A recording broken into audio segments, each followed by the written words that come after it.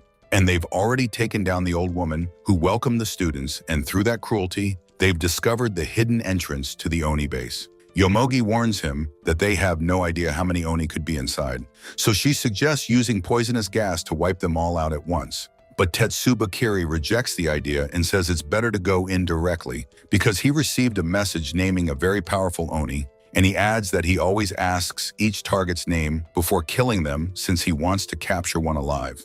And this time the one he wants is Shiki himself, because there is something special about him that makes Tetsubakiri want to take him apart with research and understand him completely.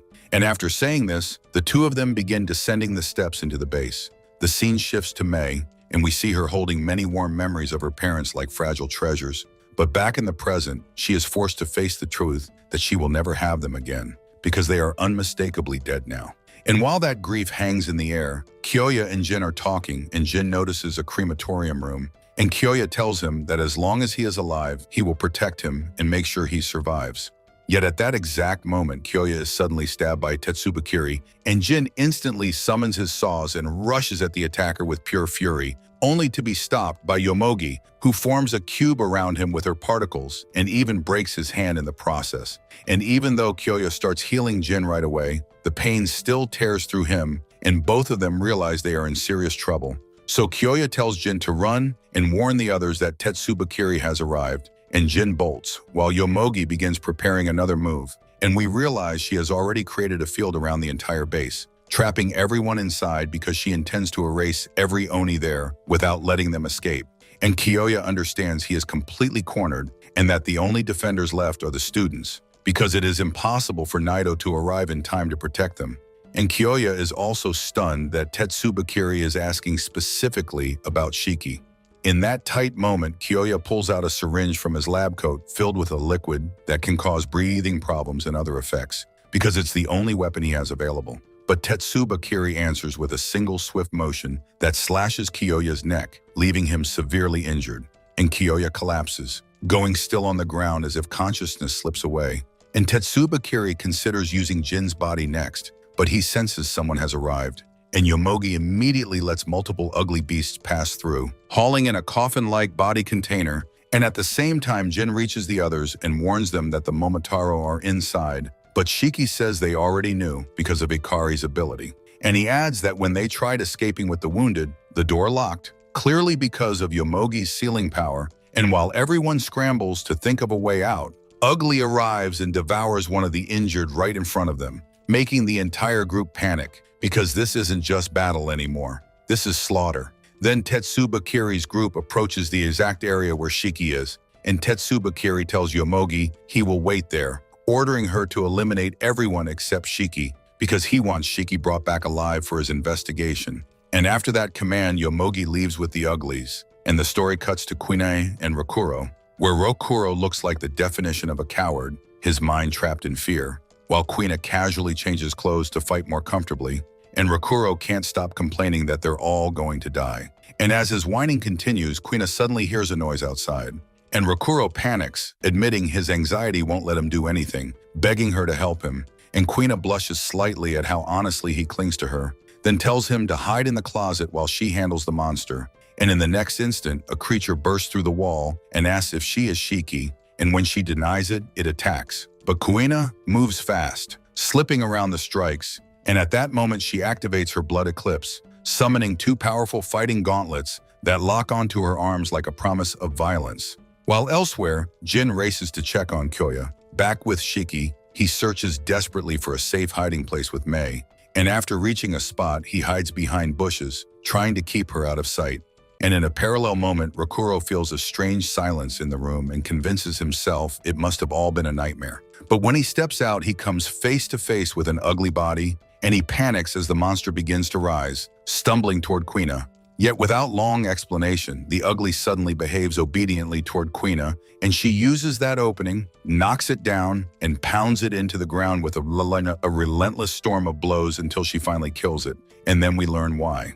Contact with Quina's blood turns uglies into slaves to it, and at the same time their urge to fight grows stronger second by second, which is exactly why she could crush it so brutally. And Rakuro is shocked by how powerful she is. And we're told that everyone treats Quina like an older sister because she's reliable, strong, admired, and loved. And they also describe her as wildly intense in relationships, like the kind of jealous, clingy girlfriend who would forbid her partner from going out so other women can't even look at him. And in this strange mix of fear and awkwardness, Rakuro kneels to thank her, but Quina suddenly treats him like her boyfriend, pushing him down on the bed and touching him in an extremely provocative way while teasing him.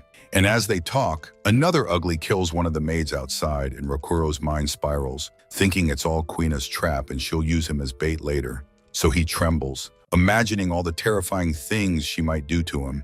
And then the ugly that murdered the maid enters, and Quina stands up without hesitation, eager to fight, annoyed that something is interrupting her time with her sweetheart, confident the enemy isn't even close to her level.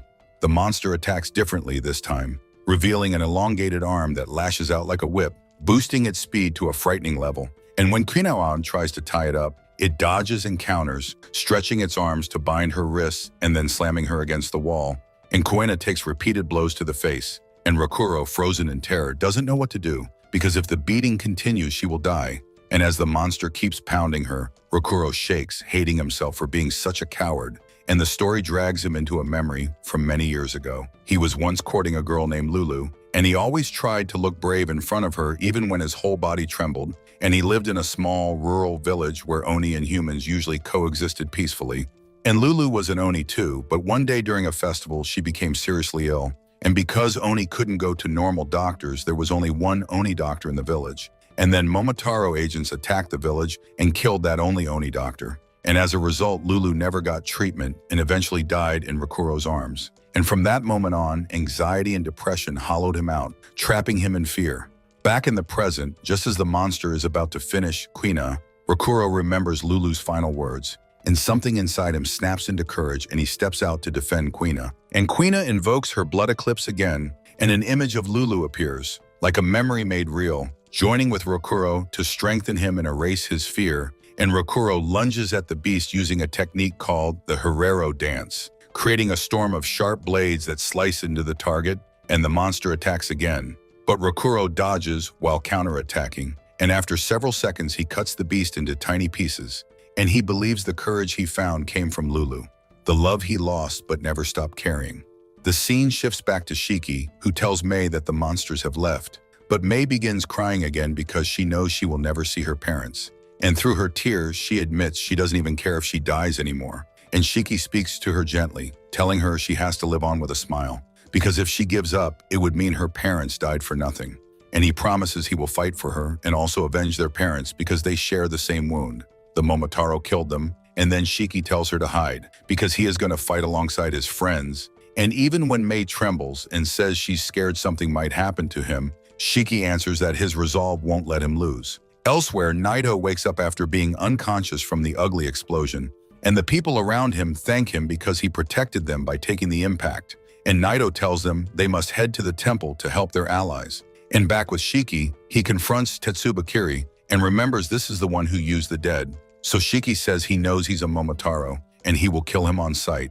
And Tetsubakiri is left speechless for a moment, not in fear but in fascination, because Shiki is exactly the one he has been searching for. And Shiki starts accusing him of blaming everything on corpses and using others like tools. And Tetsubakiri sneers that those are the kinds of words a Momotaro would say, then coldly declares that humans and Oni have no rights at all, a line that ignites Shiki's rage, and Shiki pulls out his gun.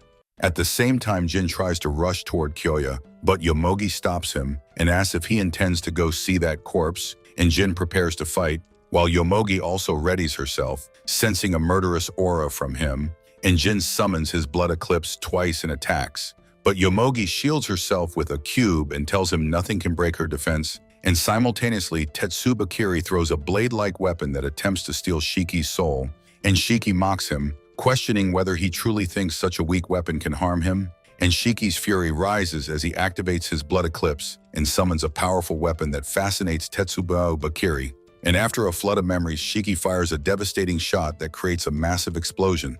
Yet Tetsubakiri dodges, and Shiki, confident, asks if he felt fear for the first time, while Tetsubakiri answers that he's now even more interested in Shiki. And then from the coffin beside him, he opens it and reveals a familiar figure, Manaka, shockingly a Momotaro corpse being controlled by Tetsubakiri.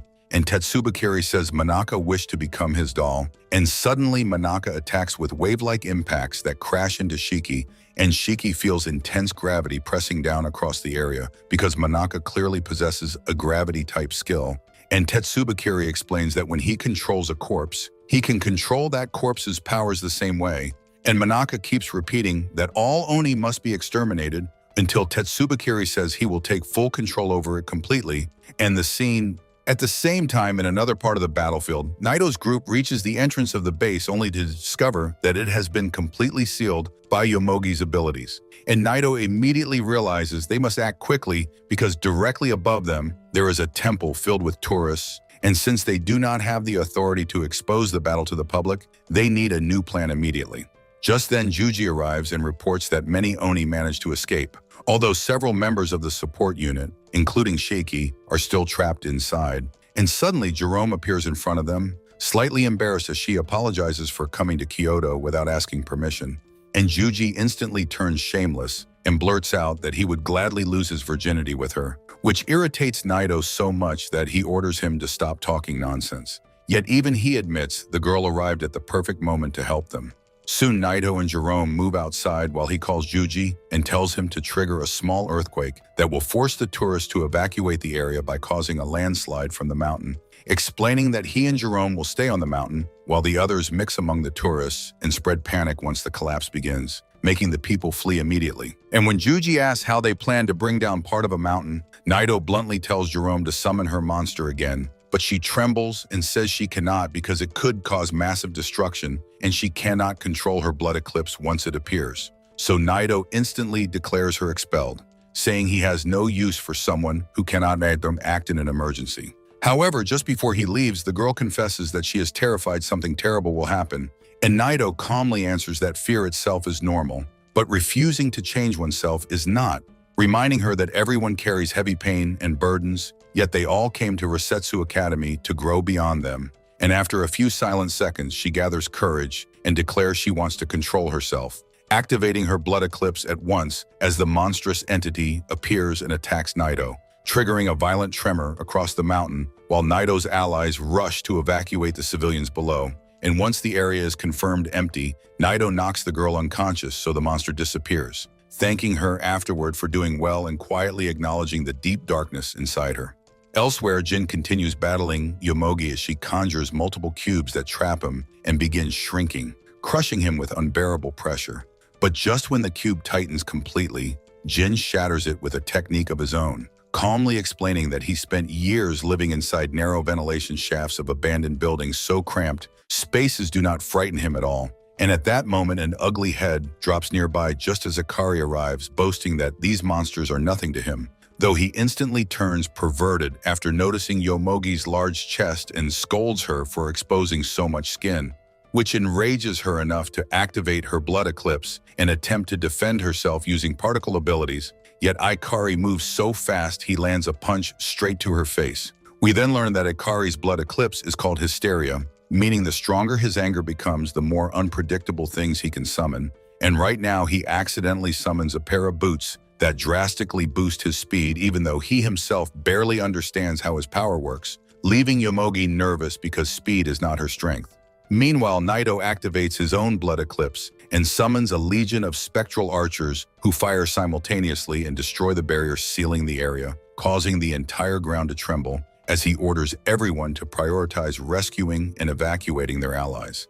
And they soon arrive where Jin and Yomogi are fighting, forcing the girl to admit she cannot escape because she is surrounded, so she begins preparing another ability. At the same time, Shiki finally breaks free from the crushing gravity field created by Manaka's corpse and immediately fires his cannon-like weapon at Tetsubakiri. But the man blocks the attack and uses Manaka's gravity power to compress the air into a sphere that slams into Shiki, snapping several bones inside his body and leaving him writhing in agony. And Tetsubakiri sneers that it is pathetic people believe Shiki is the son of someone called Kishin, explaining that Kishin was the title given to the most powerful Oni in history, a divine demon, and that Shiki therefore carries the blood of that godlike monster. Elsewhere, Mei hides in fear but remembers Shiki's words and decides to go find him. While far away inside the Momotaro headquarters, Samidari arrives and is greeted by a woman named Ina, a sub-commander, who asks whether he knows anything about the rumored son of Kishin since she has just transferred there. And Samidari explains that long ago a single Oni nearly destroyed the Momotaro organization, and that demon was called Kishin. And because he was a notorious womanizer, he fathered many children with different women, passing fragments of his power to them, though not all of those children inherit the divine ability. Suddenly, another man named Shinja appears, one of the squad commanders, explaining that whenever the Momotaro gain the upper hand over the Oni, a new Kishin is born among the Oni to restore balance, meaning this war between both sides has continued for thousands of years. And because Shinja behaves aggressively, the girl assumes he must be cruel. Yet he clarifies that Oni hide among humans, while Momotaro secretly cooperate with the politicians and powerful figures, sometimes even creating medicines from Oni blood to cure diseases. Revealing why Tetsubakiri is so obsessed with researching Oni, Shinja then mocks Samidari for using a prosthetic arm after Shiki damaged his hand and says he should give up his position, promising he will personally kill Shiki and earn promotion, though he leaves Samidari one final comment. Samidari can hunt the other Kishin, while Shinja himself will deal with the Shiki because he is starving for revenge. Meanwhile, back in the battle, Shiki struggles desperately under Tetsubakiri's gravity ability, as the man explains that 8 Kishin are born periodically, and since Shiki is one of them, he cannot allow his power to fully awaken, because that would become a catastrophic threat. Yet even while gravely wounded, Shiki forces himself to keep firing his weapon despite his vision blurring, until Tetsubakiri increases the gravity pressure again and threatens that after capturing Shiki, he will kill Mei as well because he sensed her presence behind the wall. And though terrified, the girl steps out and declares he was the one who murdered her parents, prompting Tetsubakiri to mockingly confirm that before killing them, they begged him to spare their daughter. But he promised he would kill them first and then hunt her too, making Mei collapse in tears as the horror sinks in. While Shiki desperately shouts for her not to listen and says he understands the pain of others, adding that if Tetsubakiri cannot understand such feelings, then the true demons are the Momotaro themselves, which enrages Tetsubakiri as he declares Oni have no right to speak of emotions and increases the gravity further while saying he will crush the girl before Shiki's eyes. This reminds Shiki of how powerless he was when he failed to protect his own father. And just as Tetsubakiri prepares to kill Mei, Shiki's fury explodes and a blazing aura erupts around him like living fire. And we learn that every child of Kishin inherits a unique elemental attribute, Shiki's being flame, also called Enki, and the fiery power radiates so intensely that even Tetsubakiri hesitates, thinking Shiki must be weak from his wounds, and deciding to kill him before the power stabilizes. Yet Shiki's next strike hits him with overwhelming force, shocking Tetsubakiri with the sudden surge of power. Still, Shiki collapses to his knees because he cannot control the violent energy within his blood. And Tetsubakiri taunts him that if Shiki had not been injured, the outcome might have been different before activating gravity again and continuing to mock Mei's parents, causing Shiki to ask bitterly whether Oni are truly forbidden from living peacefully when Mei's family simply lived a quiet life. And Tetsubakiri scoffs that Shiki has no future before unleashing his strongest gravity technique to finish him. But just then Mei, remembering the happiness she once shared with her parents, screams for Shiki to fight with everything he has. And those words ignite his flames once more as his aura collides violently against the gravity attack, and he gathers every remaining ounce of strength, hurling Tetsubakiri's own power back at him in a blazing counterstrike that leaves the man stunned and gravely injured on the ground while Manaka's controlled corpse also collapses. In that moment, Tetsubakiri recalls his past, revealing he once only wanted to be a researcher within the Momotaro organization until he met Manaka, a meeting he now believes ruined his life, because Manaka recruited him into his anti-Oni squad and gradually earned the respect of everyone around him. And even though Tetsubakiri initially refused to join his team, he was transferred under Manaka anyway within days. And over time, he confided in Manaka that an Oni had murdered his family, after which Manaka often invited him to dinner with his wife and daughter, bringing back painful memories of what Tetsubakiri had lost. One day, Manaka asked why he chose to have a family despite such dangerous work, answering that they gave him the reason to return home alive. Yet that happiness ultimately destroyed him because during a raid, Manaka spared a young Oni child who suddenly entered frenzy and began slaughtering civilians in the street. And since Manaka's wife and daughter had gone out shopping, he could not reach them in time to save them. And as he died, Manaka begged Tetsubakiri to use his corpse to continue exterminating Oni. Returning to the present, Tetsubakiri tries crawling toward Manaka's body, but the raging fire prevents him from reaching it, while Shiki collapses unconscious after his victory, and later Naito and the others search for a way to break Yomoji out of the magical cube she sealed herself inside. Yet Naito says rescuing the others comes first and rushes towards Shiki's location, where they are shocked to find Kyoya alive because he survived the throat wound by swallowing some of his own blood to trigger regeneration. And Naito finally decides it is time to finish Tetsubakiri, who now lies barely alive. Sometime later, Yomogi arrives and sees her partner's body on the ground, breaking down in sorrow because his child was supposed to be born soon. And hours afterwards, Shiki awakens to find Naito and Kyoya praising him for defeating Tetsubakiri, yet Shiki cannot celebrate because even though the enemy has fallen, it will never bring Mei's parents back. Even after hearing Shiki's sadness, Naito calmly tells him that he already understands how painful everything is. But despite that, they should still be grateful that they are alive to witness another sunrise. And several hours later, Mei quietly says goodbye to the entire group because the students must return to the academy. The next day, the protagonist and the other students look completely exhausted as they stare at the mountain of notes Naito has given them. And he explains that they must form pairs to decide which room they will share for sleeping, which instantly excites Shiki because he likes the idea of living and interacting with others. But when they begin counting the students, they realize that one person will end up without a partner. And Naito casually declares that whoever remains alone will simply share a room with him, a statement that terrifies everyone immediately. Rakuro secretly thinks that if his teacher becomes his roommate, it would actually protect him from danger since he is extremely cowardly. But at that exact moment, Quina suddenly announces that Rakuro Gersuro will be her partner, leaving everyone shocked while Juji becomes outrageously jealous because he cannot believe Rakuro will sleep in the same room as a girl. Yet Naito immediately refuses because boys and girls must stay separated.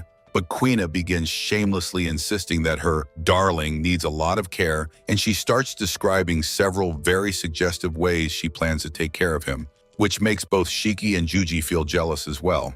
Shiki then tries convincing Omari to switch rooms with Rakuro, but she becomes depressed and mutters that she might as well camp outside in the forest instead, while Rakuro desperately begs Juji to be his roommate because he claims Quina is a terrifying, toxic girl.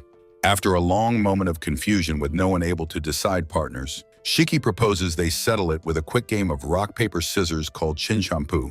And after the match ends, Shiki becomes extremely disappointed because he ends up paired with Jin. Yet he remembers that Kyoyo once mentioned he might be a son of Kishin. And even knowing that truth, Jin still does not care and refuses to treat him as anything special.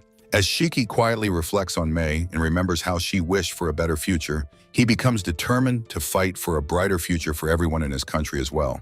Meanwhile, inside the Momotaro agency, Shinja secretly grins with ambition, believing that if he manages to defeat Shiki, his reputation will grow enormously and he might surpass Samadari's rank. Later, a heavy storm covers the Academy Island while Naito stands watching his students lying unconscious on the floor, wondering how things turned out this way, and the story shifts back to the events that happened just moments earlier. The students had been relaxing in the bathhouse where Shiki was complaining that Naito is basically a demon as a teacher, while Rakuro nervously imagines that Quina might be waiting outside ready to pamper him, which terrifies him, causing Shiki and Juji to envy his luck.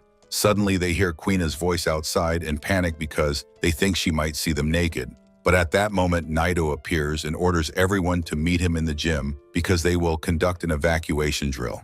After arriving at the gym, Naito gives instructions and then leaves, explaining they must stay there overnight while he patrols the academy, and the students jokingly wonder whether the things Naito left behind might explode and kill them, which sparks an argument between Shiki, Ikari, and Omare that becomes so awkward they all end up apologizing, while Quina boldly opens the cooking pots expecting something dangerous, but instead discovers delicious curry that everyone immediately starts eating. Unfortunately, the meal contains vegetables which one picky student refuses to eat, and Shiki quickly devours his food so he can grab another portion, while Rakuro excitedly thanks Quina for leaving pudding because it is his favorite dessert, which instantly triggers Quina's possessive side as she complains that she should be his favorite instead. Meanwhile, Jin tastes the pudding and is secretly shocked by how delicious it is, but stubbornly refuses to admit it. And when the group argues over who gets the last pudding, Shiki notices Jin still looks hungry and kindly offers him another plate of curry instead.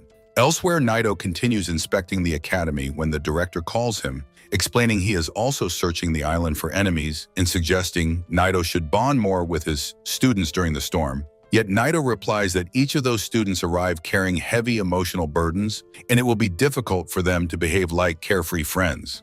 Back in the gym, Shiki and Jin start arguing again over the pudding until Jin angrily pulls out an Oni weapon, forcing Shiki to prepare for battle too.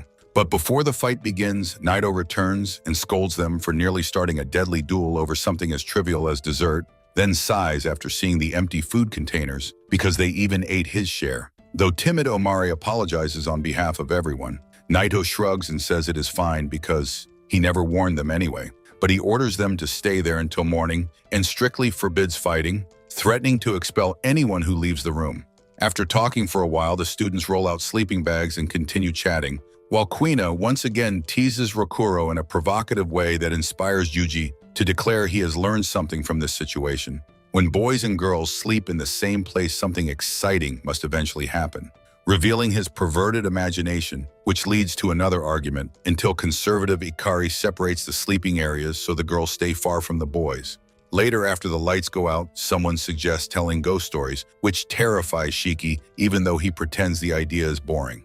Meanwhile, Kyoya speaks with Naito over the phone about the students and the traumatic battle they experienced during the Momotaro invasion in Kyoto. Back inside the gym, the students begin telling disturbing stories from their past, including one boy bragging that when he shared a room with Naito, he heard mysterious footsteps whenever he tried doing something naughty alone.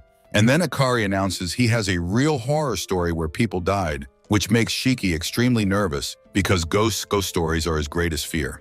Just as Ikari reaches the scariest part, the lights suddenly go out, and Shiki screams in panic while shouting that the Academy Island might truly be haunted. And when Jin points toward a corner, everyone sees a ghostly figure standing there, sending the entire room into chaos without realizing that the ghost is actually the Academy director. Shiki activates his blood eclipse in terror and starts firing wildly around the room while screaming that he hates ghosts. And when the scene returns to the present, we see the aftermath where Naito has found all the students knocked out on the floor. The director chuckles and admits he had no idea Shiki was afraid of ghosts, noting that although the boy did not enter a frenzy state, he still struggles to control his powers. And out of kindness, the director suggests they make everyone believe the incident was just a dream, since every student carries secrets, and Shiki would not want others to know he is terrified of ghosts.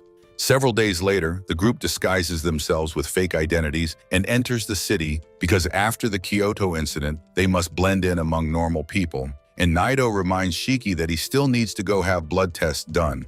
While walking through the streets, Shiki notices a lively festival in Ikarigaoka Park and excitedly convinces the group to visit, marveling at the bright lights and cheerful atmosphere, before stopping at a shooting stall where children are struggling to win prizes due to the tiny targets. Shiki helps them and demonstrates impressive accuracy, but another young man beside him shows equally perfect aim, and together they win so many prizes that the stall owner looks devastated while the children celebrate. Afterward, the two begin chatting and quickly discover they share similar interests, and the young man introduces himself as Mikado, revealing he is a police officer, which surprises Shiki because he seems so young. Yet Mikado explains he has always wanted to help people and serve society. He points out a man walking down the street who appears intimidating but actually helps children in need, reminding Shiki that appearances can be deceiving.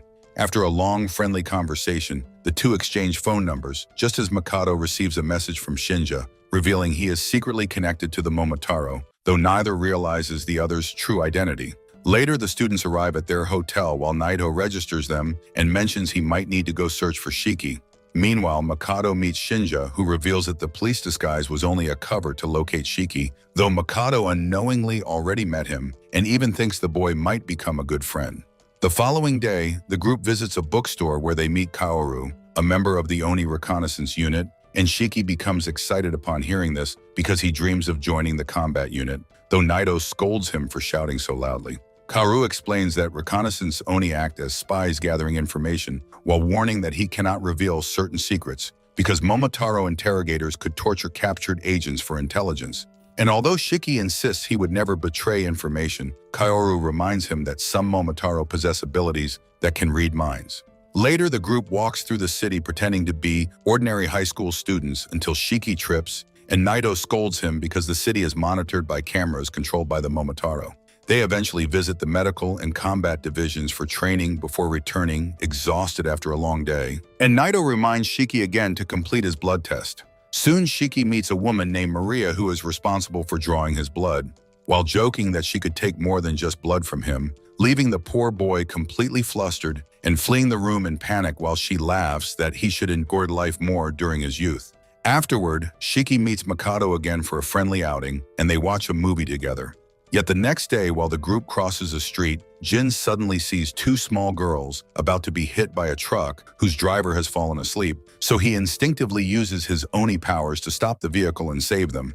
But Naito immediately orders everyone to leave because the Momotaro likely saw the incident through the cameras. Elsewhere, several Momotaro agents monitoring the city report what happened. The group rushes to the medical unit where Naito tells them to change clothes quickly while receiving a call from Kaoru confirming that their spy network has already been alerted. Meanwhile, Mikado and Shinja analyze the video footage of Jin, and while Shinja coldly insists he should eliminate every Oni to rise through the ranks, Mikado refuses to kill an Oni who saved children and says he only hunts those who harm innocents. Later, the group hides inside a secret Oni spy base where Kaoru prepares resting rooms for them. And when Shiki returns and hears that Jin saved the girls, he feels relieved, while Naito reassures Jin he did nothing wrong, but advises him to improve his physical strength so he does not need to expose his Oni blood again. That night, Jin remains troubled because one of the girls was injured protecting her sister. Elsewhere, Shinja meets a gang leader in a bar who enjoys a luxurious lifestyle thanks to him, but Shinja demands serious cooperation and threatens him until the man agrees to help find the person in the photo Shinja shows.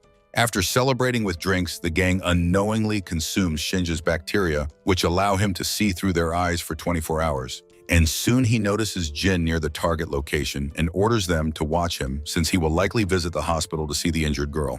Exactly as predicted, Jin arrives at the hospital and anxiously asks the receptionist about the child's condition, learning she is safe and only suffered a minor injury while protecting her sister. But when Jin leaves, he is surrounded by the gang who threaten to kill the girl unless he comes with them, even showing a video of one of their men inside the hospital room holding a knife. With no choice, Jin is taken to Shinja, who interrogates him about Shiki because he wants to hunt down a son of Kishin, and Jin angrily says he cannot believe Momotaro agents now involve innocent people when their organization was supposed to protect them, revealing that some members like Shinja care more about promotion than justice. Meanwhile, Shiki's group discovers Jin left a note and has disappeared, which deeply worries them since the Momotaro have been on high alert after the truck incident. In another scene, Makoto returns to Momotaro headquarters, where he meets two strange figures named Tetsukuyomi and Osuke, who behave oddly while discussing playing cards and magazines until they question why Shinja entered their territory, warning that he is breaking Momotaro laws and could be eliminated. Yet Shinja calmly claims he has brought valuable information, finally revealing that he captured someone who could lead them straight to the son of Kishin, the very protagonist himself. And with that shocking revelation, this anime part 2 comes to the end.